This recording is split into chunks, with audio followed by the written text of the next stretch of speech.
Hey everybody, welcome to our Vendor of the Month meeting with Doug Wylie. My name is Vanessa Barnez and I'm with the Barnez team, of course, with Keller Williams Realty at the Lakes. And as you guys know, we started this last month to continue to bring value to our clients that know and love us already. And for those that don't know and love us already, you are soon to be in that category and we can welcome you into our inner circle. So again, I want to welcome Doug and we are going to talk all things taxes. So make sure you have several cups of coffee ready for consumption because obviously we know taxes are necessary, right? So Doug, start us off. First of all, tell us a funny joke real quick. Okay. First of all, I'll let everybody know I've been doing this over 40 years and we've seen just about everything from multi-million-dollar companies to mom and pop grocery stores. But to get the seminar started here, I'm going to ask you, Vanessa, if you put all the letters from the IRS together, what word would that make? Well, I already know the answer, but I'm going to see if maybe someone wants to comment and we'll wait like a second or two, but go ahead and tell us what that makes. It actually spells theirs. And so that's kind of how the IRS looks at our income, as if it's theirs. And so this is a joke a lot of accountants start seminars with, but it's kind of prophetic that, that's how a lot of IRS agents look at your income, as theirs. So. Sure, and we'll dive into detail on some topics I think that are kind of common topics for a lot of folks filing taxes. And then of course, we're open to any questions that you guys have that are watching us out there. So tell us, so you told us a little bit about yourself, but what continues to drive you to stay in this role as helping people file their taxes? Well, I mean, my wife is also a CPA. We've been together a long time doing this.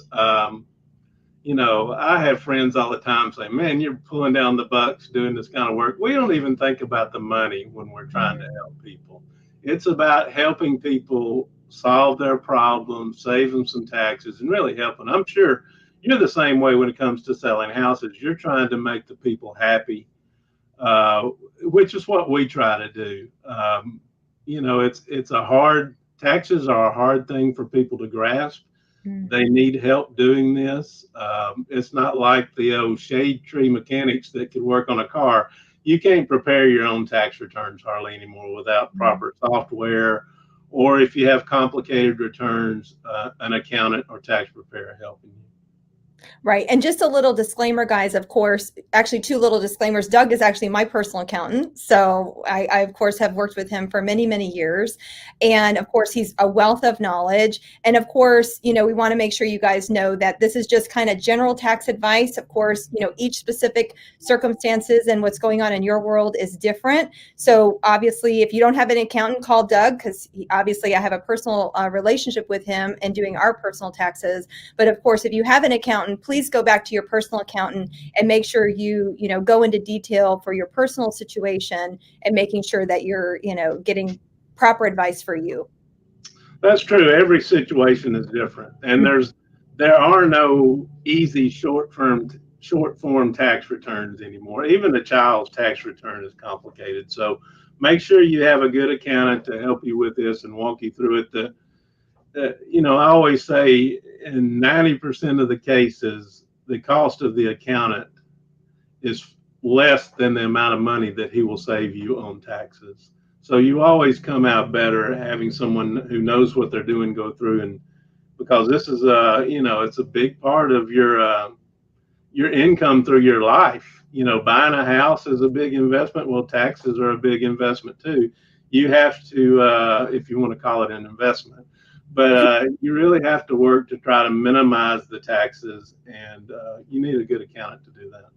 Yeah, and of course we know that tax rules don't change almost every year, right? Right. It's easy. There's nothing to it.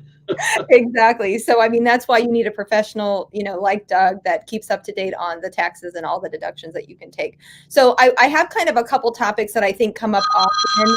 Excuse me. Thanks, Doug. I should have you donate to my charity. Right. I can't believe $5. that. You can Venmo me later. Okay. All right. So these are just a couple of topics that kind of come up. I hear a lot, especially on the house side. One is student loan debt. So what are you seeing with regards to all the student loan discussion and what happened with COVID and what's happening now post-COVID? Well, student loan interest, there's been talk with Congress and different political factions that want to completely forgive all student loans. That has not happened yet. Mm-hmm. There is still a student loan interest deduction on a tax return, but it's only limited to $2,500 that you get off your tax return. So, and even that is phased out once your income goes up to a certain level. Like a single person making $70,000, the deduction starts going down. Oh, okay. And when you get to 85,000, you no longer get a student loan deduction. So as much as you pay, and I have a daughter that's a doctor, I believe me, I've been through all of this. It's not just much of a deduction at all against your taxes. Hopefully they will provide more help in that in the future. Gotcha. So what are some of the changes that you've noticed? You mentioned the child tax credit earlier. So what are some changes with regards to that? Well, they are helping us with child tax credit. It is now $3,000 per dependent, ages 6 through 17. If a child is 5 and younger, it's $3,600 per dependent. So, if you got 3 kids, 6 to 17, that's $9,000 off of your taxes. Oh, wow. It's a real advantage to people. One of the downsides, during last year, people started receiving an advanced child tax credit. Yep. A lot of people love that. The problem is now you have to take it off of this figure we calculate to come off your taxes when we do your return. People aren't aware of that. Oh. So let's say if you have one child, that's $3,000 child tax credit on your tax return, and let's say the IRS paid you this year $1,000 in advance credit on your tax return, you now only get $2,000 credit. So it's kind of a surprise, yeah. So for those of you out there, that's such an important tip, right? Yeah. I know I noticed, I was like, what's this? Now, is there an income limitation too, where you have to pay that back possibly? Well, if during the year, yes, there is an income limitation. So, again, it starts phasing out once a single person makes over $75,000 a year in AGI and $150,000 for a joint return. So let's say this last year in 2020, your income was lower and they gave you advanced child tax credits. Now you're doing your income tax for 2021 and your income really went up. You received too much money and now they want to take some of that back when you file your tax. All right. So for those of us out there that receive that fund, and if we had an increase in salary, that's something to be on the lookout for, right? So exactly. Plus, yeah, most of my clients I advise you can opt out of getting the advanced credit. Oh, okay. Because if you're used to getting a refund and then all of a sudden they give you money during the year when we do your tax return, you might not get that refund. Yeah. And so either way, it's helpful every month, but sometimes a big chunk when we file your tax return can help, especially if you had an unusual increase in income. Gotcha. So. Okay, that's very interesting. Hopefully everyone listening has found that helpful. So one of the other questions that kind of come up on on a common basis, I would say, is those that are either have a current business or maybe looking to start up a business. The LLC question, right? There's different levels of that, right? S corp and C corp and Z corp and whatever. Yeah. So And there's, in your business and real estate, once you get a couple of rental properties, you really need to protect your personal assets. So you need to form an LLC. Okay. This LLC will provide you legal protection in case, let's say, there's an accident at one of your rental houses. You don't want something to happen to your personal residence and your money in your savings account. This kind of shields your personal assets from what happens at the rental properties, or the same for a business. Okay. We set up an LLC for rental properties. We want a multi-member usually, because if it's not a multi-member, it's called a disregarded entity, and it just shows up on your Form 1040 on your tax return. These types of parts of your tax return are the most highly audited sections of a tax return. So we Okay. generally want like a husband and wife to set up an LLC. That way it's filed as a partnership. So the partnership return would then show, if it's rental properties, the income and deductions, and come up with a bottom income or loss, which then flows through from the partnership to the individual's tax return. And Okay. by doing that, it kind of helps with liability, but it also helps with maybe not raising red flags on an individual tax return and causes an audit of some sort. Got it. So for those of you out there that are maybe our existing clients, right, this is great information, or you're looking to build a portfolio of investment properties, call someone like Doug or reach out to your personal account that you already have and make sure you're having these conversations. That's really huge. It's big. And then you were talking about S corporations and C corporations. Rental properties we want to keep as a partnership return. But if you're selling a product or providing services, we want to elect to be an S corporation. You would still set up an LLC with the state of Florida or whatever state you're in, but then we would elect to be an S corporation. And there's advantages to that, in that you can save Social Security taxes.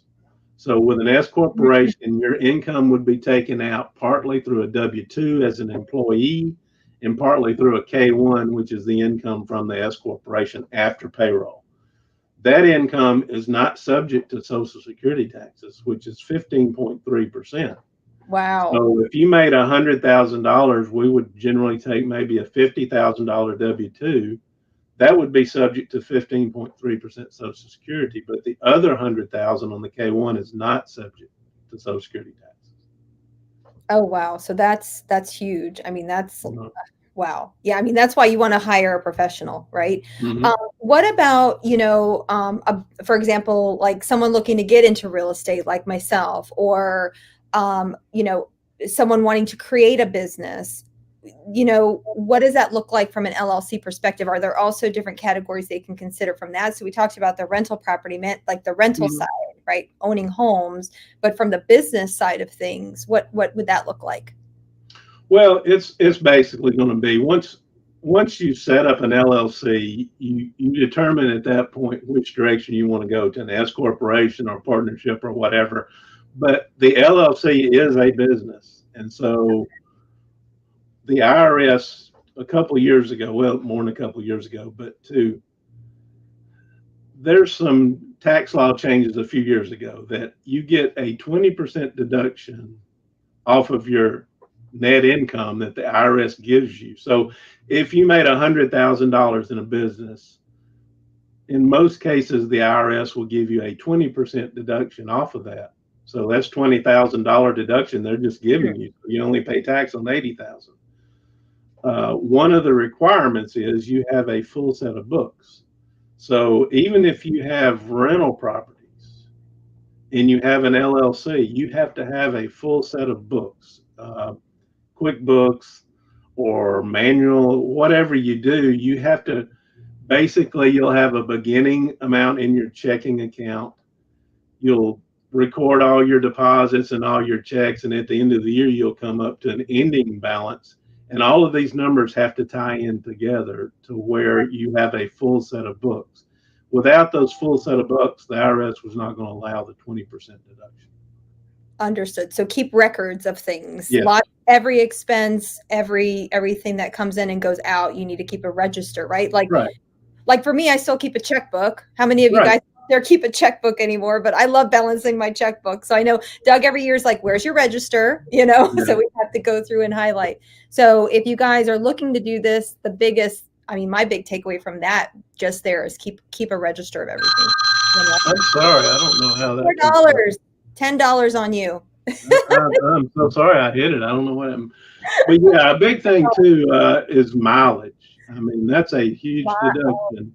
Yeah. And a lot of apps for your phone are available now to keep up with business mileage. But you know, it's more than 50 cents per mile. That's a Right. huge deduction against your income. And so either keep a manual log in your car or have like one of them I know is named Mile IQ. It keeps up with your personal and business miles, but that's a big deduction. Perfect. So Paige has a question. What are some of the lesser known deductions that people don't take advantage of? Well, I mean, there's, you know, a lot of people don't realize if you have rental properties or if you have a business and you know you end up buying a computer or buying printers or things like that, those can be deducted inside the business. Vehicles, you know, a realtor, a huge write-off could be a vehicle. Those are huge write-offs in the year that you purchase them. And then going forward for that vehicle, you keep up with actual expenses instead of mileage. You can't do both. You've Gotcha. either got to keep up with mileage, or if you're taking actual expenses, you keep up with gas and repairs and insurance, those types of things. Okay. Do you find one is more beneficial than the other, or it just depends on the situation with It that? depends on the situations. You know, if you've got an unusual year income wise and your income is really high and you need a vehicle, I always tell people if they're going to buy a vehicle in January or February, we may want to push it back to December so we can use that deduction against this high income year to kind of reduce the tax. Got it. implications. Got it. But as far as any other deductions, the IRS and government is giving you a standard deduction now, and so most people end up taking the standard deduction.